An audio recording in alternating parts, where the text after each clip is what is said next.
Assalamualaikum warahmatullahi wabarakatuh. Kali ini adalah chapter 5, di mana ini tuh tentang vektorisasi dan ilustrasi gambar.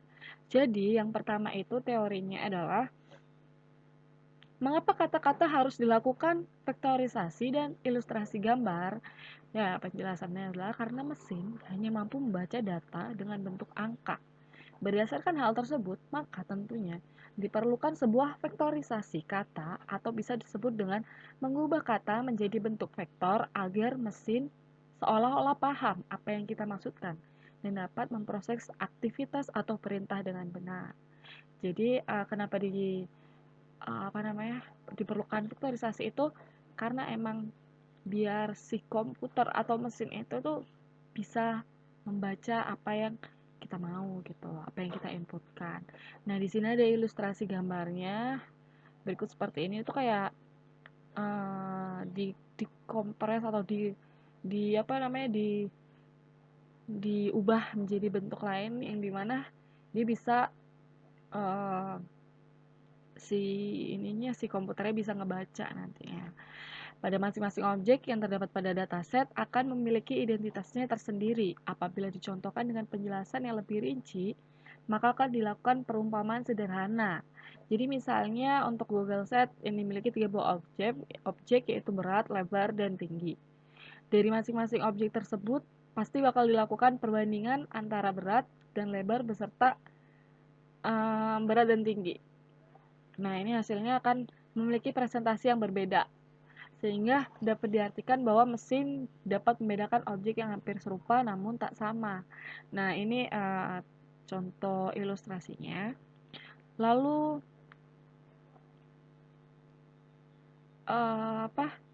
yang ketiga itu konsep vektorisasi untuk kata dan ilustrasi gambar.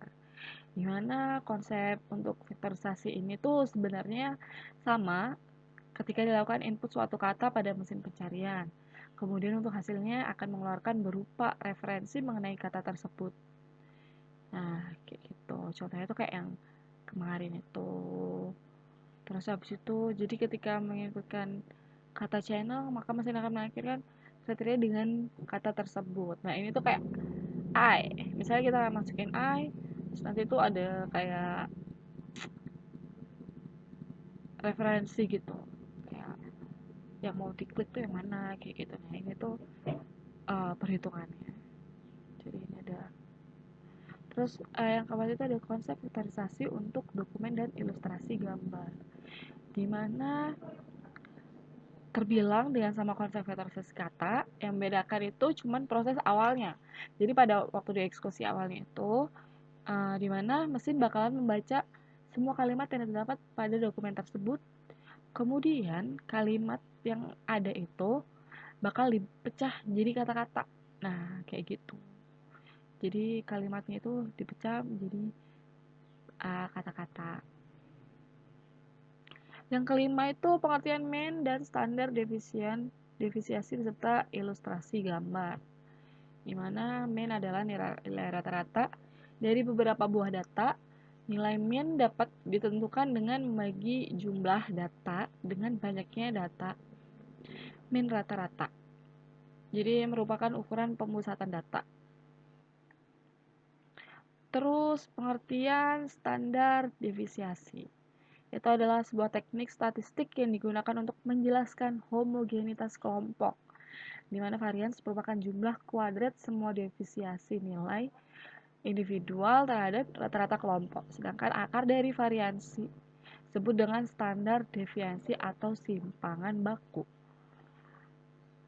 Seperti itu.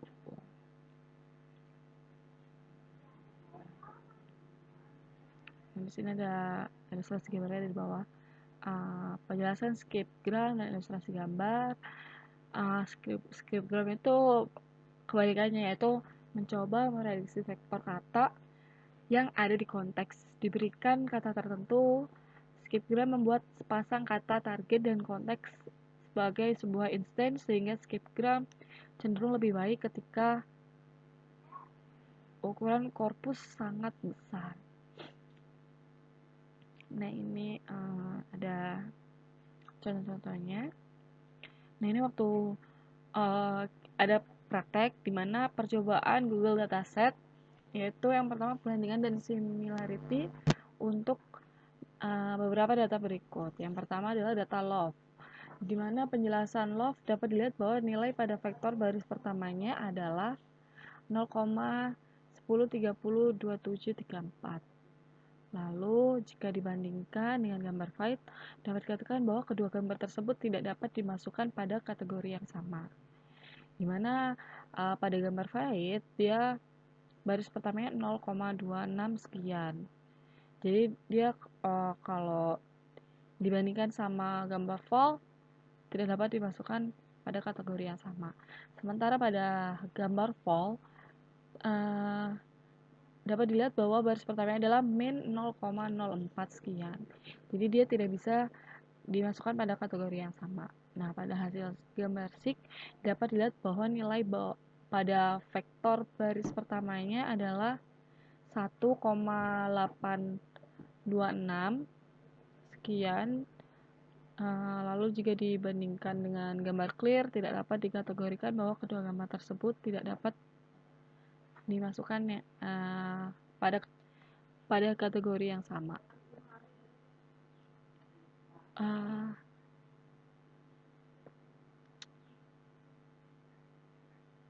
Lalu di sini ada penjelasan dari gambar clear, di mana dia vektor baris pertama adalah min 2,44 sekian. Dia nggak bisa dikategorikan dengan tidak bisa dimasukkan pada kategori yang sama dengan shine. Lalu sin itu vektor pertamanya min 0,12 sekian. Setelah dibandingkan dengan back, dia dapat dikategorikan pada kategori yang sama back. Terus habis itu kalau back, jadi mulai dari min 0,03, terus dia dibandingkan dengan car, dan dia bisa dimasukkan pada kategori yang sama. Terus car, vektor baris pertamanya adalah 0, terus dia dapat dimasukkan pada kategori yang sama pada wash. Wash dia vektor baris pertamanya adalah 9, terus dibandingkan dengan gambar motor, dia dapat dimasukkan pada kategori yang sama. Nah, sementara motor dia baris pertamanya ada 5, terus dibandingkan sama cycle nggak bisa dimasukkan pada kategori yang sama. Terus cycle vektor pertamanya adalah 0, jika dibandingkan dengan gambar love dia nggak bisa dimasukkan pada kategori yang sama. Similarity dimulai baris pertama dengan vektor 0,1. Kalau dibandingin sama gambar love, seek, clear, motor, was, dia dapat dikatakan bahwa semua gambar tersebut yang paling mendekati adalah seek. Jadi dia bisa dimasukkan kategori yang sama. Terus di mana ini ada ilustrasi extract words dan vermont sentence. dimana pada kalimat this is not really a sentence akan dipisahkan per kata, di mana library array dan library string diimport terlebih dahulu, lalu variabel out mendefinisikan x untuk mengembalikan string pada objek lain yang telah di-split, kemudian x dikembalikan berdasarkan jumlah kata. Di sini permanent sentence itu tuh untuk melakukan pencocokan atau acak pada teks yang diinginkan. Terus library gensim, tangent dokumen, dan doc2vec itu tuh import library yang mengimport modul tangent dokumen dan doc2vec tangent itu tuh dokumen yang memisahkan informasi dan struktur dari presentasi dengan menggunakan tag, di mana fungsi doc2vec ini berisi alpha dan min alpha parameter, tapi itu juga tingkat pembelajaran menyeluruh selama satu periode dari alpha untuk min alpha. Terus menambah data training di sini, ini buat menambah data trainingnya.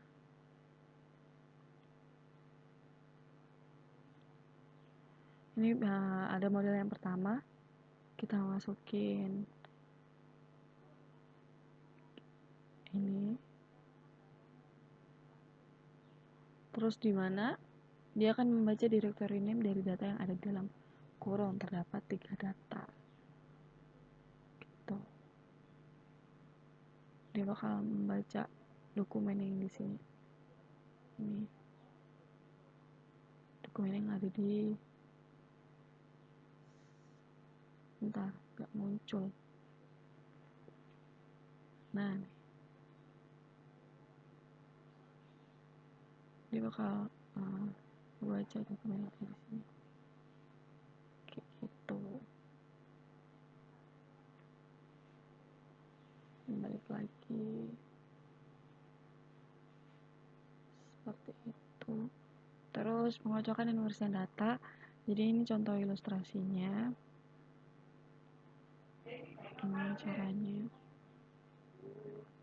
dimana import library array, lalu membuat fungsi untuk menghapus tag HTML dan perkocokan. Terus di variabel ini ada codingan untuk menghapus tag HTML, yaitu petik 1. Jadi dia itu kayak buat menghapus tag HTML-nya itu. Tanda baca dan spasi yang berurutan, melakukan pengacakan model terhadap data unsupervised learning. Terus mengapa model harus di-save dan temporary training harus dihapus? Jadi untuk mencegah RAM biar nggak lemot, sedangkan kenapa temporary training harus dihapus, mengosongkan memori agar sedikit lega atau tidak lemot. Jadi ya sama aja gitu intinya, biar laptopnya nggak lemot kayak gitu. Terus enforce kode sini, itu tuh untuk menyimpulkan vektor yang berhubungan dengan vektor dokumen baru dan output tersebut merupakan sebuah array. Jadi dia nanti hasilnya bakal keluar sebuah array yang sudah kita inputkan tadi. Terus contoh cosine similarity itu seperti ini, dimana dia ini dapat mengimplementasikan untuk menghitung nilai kemiripan antar kalimat dan menjadi salah satu teknik untuk mengukur kemiripan teks yang populer. Jadi teks mana yang sering keluar kayak gitu-gitu yang sering dipakai itu kan termasuk teks yang populer. Text score dan cross validation ini tuh buat panjang banget ya,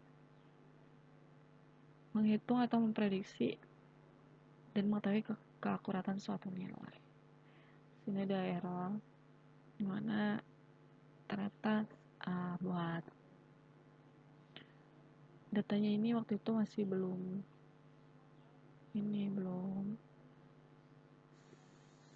satu folder kayak gitu. Yaudah sekian gitu aja, semoga dapat dipahami. Wassalamualaikum warahmatullahi wabarakatuh.